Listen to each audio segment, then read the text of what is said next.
If you spend more than 2 hours a day watching screens, and by screens we mean televisions, computers, tablets, smartphones, if you spend more than 2 hours a day using screens, they may well be having a detrimental effect on your eyesight, on your vision. The idea is to see how we can use them in a way that they don't have the bad effect on us, and we can still enjoy the advantages of all the information and all the connection that we can get through different devices that have screens without having the bad side effects for our eyesight, for our vision. If our eyes are dry or itching or a bit irritated, we can use splashing. Yeah? So what is splashing? You go to your bathroom or to your kitchen, you put some water in the sink and you splash your eyes. It will refresh them and some of the water will get in there and it will cool them down and humidify them more, and it's fun. Another thing that you can do is eye baths. Have you seen the little bathtubs for eyes? They're in plastic or in rubber. You can find them in pharmacies. You can find them online as well. And you can put water with salt, very low dose of salt.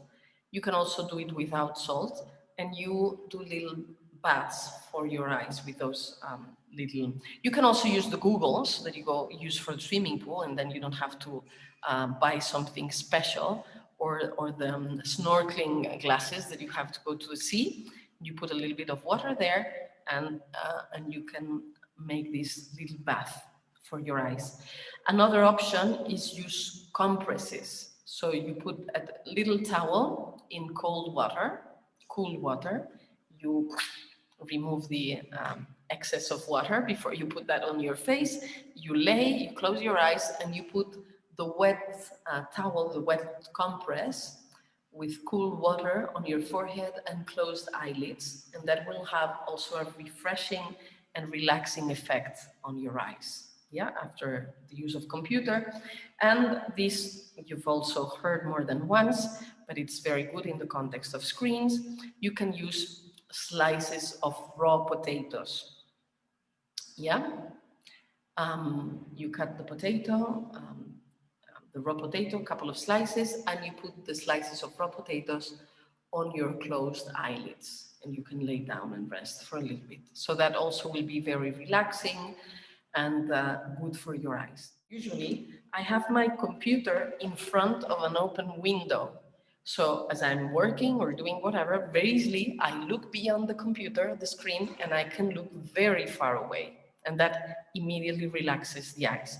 If you don't have a window in front of you or near you that you can look very easily far away, well, I have a window here, but there's a lot of light coming, so I have I have a curtain for the moment, but usually it will be up and I can also look away. If you don't have a window nearby, then another thing you can do is look at the furthest corners of the room where you're standing, where you're sitting. Place your computer in a way that very easily you can look far away, because that is going to rest your eyes very much. That's important. We also accumulate other kind of bad habits. One of them is that we tend to look at screens without blinking. We become hypnotized, and besides staring at the same distance all the time, movement that is happening in there, we tend to forget to blink. So very important to remember blinking, and we can actually use the same little post-it that we have for books. We can also have one near the computer, and we can write in the post-it, well, this one says breathe, blink, and look away. We already talked about the looking away, the importance, and the blinking is also very important. Blinking every 2 seconds approximately to keep the eyes moist and well hydrated. It's also very important to remember breathing. Sometimes we're in front of a computer. I've seen people work like this. They hold their breath, they forget to blink, and well, that really is not a very good thing. So remember to breathe also when you are in the computer or any other screen. Make sure your posture is open, that it's really good, balanced, that you can move around and whatever you're doing, find the good proportions of the height of the computer and the placement of the keyboard and your legs, etc., so that while you're operating on the computer, on the screen, you can be mobile, you can breathe, you can blink. Yeah, this is important. Another possibility of relaxation for your eye is to massage them. How do you do it? Well, very gently with very relaxed hands. Never put pressure on the eyeball, but you can put pressure on the eye contour, on the tips, the points just above the nose, the eye contour. You can also do it on the eyebrow. You can massage the temples. You can massage also on the forehead. You can massage the skull, and you can even massage your eyelashes very gently. This stimulates the production of tears. There are neurovascular points in the scalp that allow us to produce a greater relaxation, also behind the ears.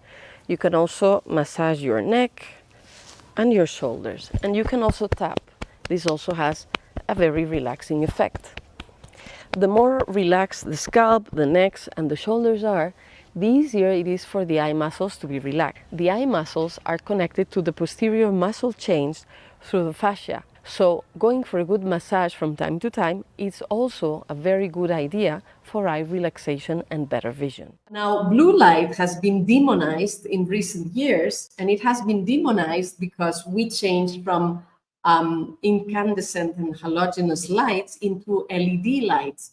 And LED lights are amazing for the ecology and the economy because they're a lot cheaper. But the disadvantage that LED lights have is that they only send blue lights. And blue light is fine in the middle of the day when the sun is high. But early in the morning or late at night, blue light is actually confusing our body. It makes our body believe that it's the middle of the day when the body should be getting ready to go to sleep.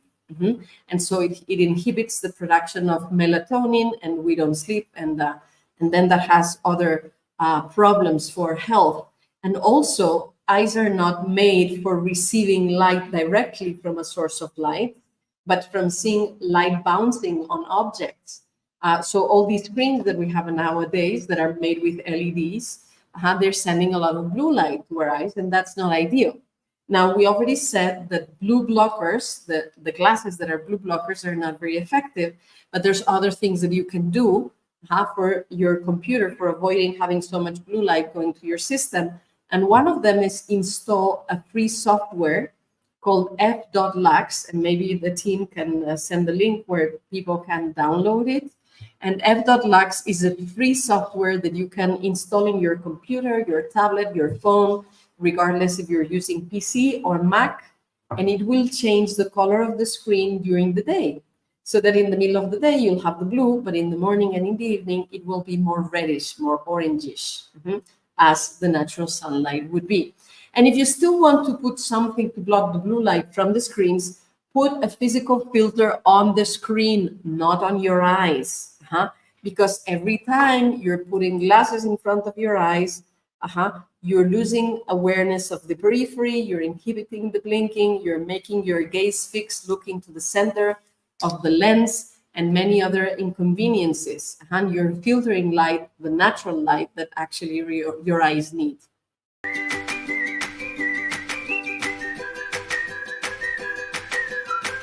I'm also a student, as you said. And for me, that it helps because as you said, I used to work at the computer like every day and for many hours. So it really helped me to relax the eyes and get so I remember that at the beginning I've got to scratch a bit my eyes to see it properly.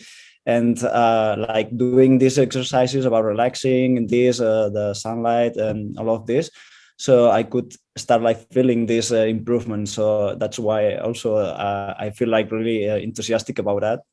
And yep, I really recommend it, and I encourage you to experience by yourself that this really works. And yep, just this.